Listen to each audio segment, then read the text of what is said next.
রাজনীতি কি ঠিক পথে যাচ্ছে কিনা। আমরা তো আসলে রাজা ঠিক থাকে কিন্তু নীতি ঠিক থাকে না আমাদের।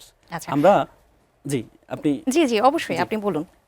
আমরা আমাদের মানে আমরা যেটি দেখতে পাই কি আমাদের রাজনীতিতে নীতিটা কতটুকু আমরা ধরে রাখতে পেরেছি। দেখেন আমাদের দেখেছি আমরা ক্ষমতা আসার আগে আমরা একরকম আচরণ করি, ক্ষমতা যাওয়ার পর আমরা ভিন্ন রকম আচরণ করি, মানে 180 ডিগ্রিতে আমরা উল্টে যাই। একসময় আমরা আওয়ামী লীগকে দেখেছি তারা তত্ত্বাবধায়ক সরকার নিয়ে আন্দোলন করেছে, সেই আওয়ামী লীগ যখন ক্ষমতা আসে তখন তত্ত্বাবধায়ক সরকারটা বাতিল করে দিয়েছে। একসময় আমরা বিএনপিকে দেখেছি সবচেয়ে বেশি কথা বলেছে, ঘুম নিয়ে বেশি কথা বলেছে, তারা সবচেয়ে বেশি ভিক্টিমাইজ হয়েছে। বিএনপিকে দেখেছি আমরা, তারা দেখেছি স্থানীয় সরকারে তাদের নির্বাচিত সদস্য হইতো, পরবর্তীতে সরকারের অর্ডারের মাধ্যমে তাদের নির্বাচিত সদস্য বাতিল করে দেওয়া হতো।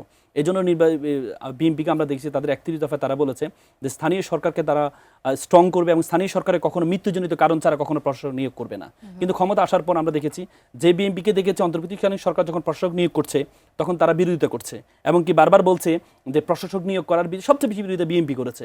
সে অধ্যাদেশটাকে হুবহু পাশ করে হুবহু পাশ করেছেন এবং কেউ সংসদে বিল আকারে উত্থাপন করে এটা পাশ করেছেন। এবং সামনে তাহলে এটা অ্যালার্মিং হবে কিসের জন্য, সামনে যদি কেউ নির্বাচিত হয়, সাপোজ এই যে বিভিন্ন সিটি কর্পোরেশন ইলেকশন হবে, নির্বাচিত যদি হয় তাহলে সরকার চাইলে যে কাউকে যে কোনো সময় তাকে বরখাস্ত করে দিতে পারবে।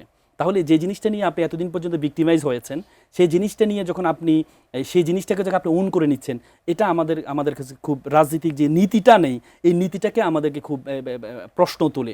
কারণ আপনি সবচেয়ে বেশি গুমের শিকার হয়েছেন, সেই গুম অধ্যাদেশ যখন আপনি বাতিল করে দিচ্ছেন, যে গণভোটের প্রস্তাবটা আপনার পক্ষ থেকে আসছে, যখন বিএনপি সবচেয়ে বেশি নোট অফ ডিসেন্ট দিয়েছে, আপনি জানেন যে সংস্কারগুলোতে নোট অফ ডিসেন্ট যখন আসছে তখন বিএনপির পক্ষ থেকে আমাদের বর্তমান স্বরাষ্ট্রমন্ত্রী তিনি প্রস্তাব দিয়েছেন যেহেতু নোট অফ ডিসেন্ট দিয়েছি তাহলে আমরা 31টা 32টা দল তো সব কিছু করতে পারবো না, আমরা জনগণের হাতে ছেড়ে দিই। জনগণ যদি বলে যে না হ্যাঁ এ হবে তাহলে আমরা হ্যাঁ মেনে নিব।